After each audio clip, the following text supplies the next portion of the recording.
ముందు ఆయన అంటున్నాడు ఆ వచనం ప్రారంభంలో, మీలో ప్రతివాడు దేవుని ఎరుగని అన్యజనుల వలె కాక.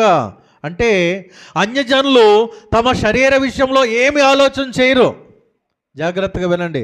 ఏది పడితే అది వారు చూస్తారు, ఏది పడితే అది వారు చేస్తారు, ఎలా పడితే అలా వారు జీవిస్తారు, ఎలా పడితే అలా వారు మాట్లాడతారు. కనుక దేవునిని ఎరగని అన్యజనుల వలె కాదు, మీలో ప్రతివాడు తన తన ఘటములు అనగా తమ శరీరములు ఎలా కాపాడుకోవాలో తెలుసుకోవాలి. దేవునికి స్తోత్రం, హల్లెలూయా. ఎందుకంటే రక్షించబడిన నీవు, దేవుని యొద్దకు వచ్చిన నీవు, బాప్తిస్మము తీసుకున్న నీవు మునుపట్టులాగా ఉండాలి అని ఆశపడితే వీల్లేదు అని దేవుని వాక్యం చెప్తుంది. బాప్తిస్మం పొందిన తర్వాత, దేవుని దగ్గరికి వచ్చిన తర్వాత నీ మాట తీరు మారాలి, నీ చూపులు మారాలి, నీ ప్రవర్తన మారాలి, నీ పద్ధతి మారాలి, నీ నడవడిక మారాలి.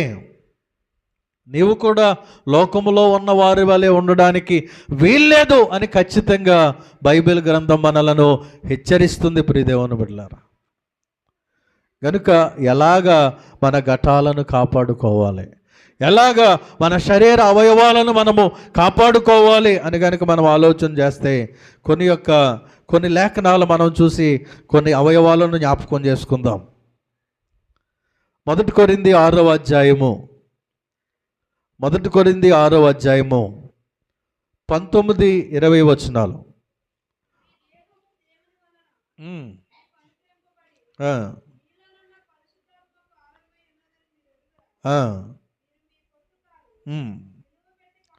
విలువ పెట్టి కొనబడిన వారు గనుక మీ దేహముతో దేవునిని మహిమపరచుడి. దేవునికి స్తోత్రం, హల్లెలూయా. మీ దేహము దేవుని వల్ల మీకు అనుగ్రహించబడింది. మీరందరూ కూడా విలువ పెట్టి కొనబడ్డారు. వచ్చే నెల 5వ తారీఖు నుండి లెంట్ డేస్, శ్రమ దినాలు ప్రారంభమవుతాయి. మార్చి 5 నుండి శ్రమ దినాలు.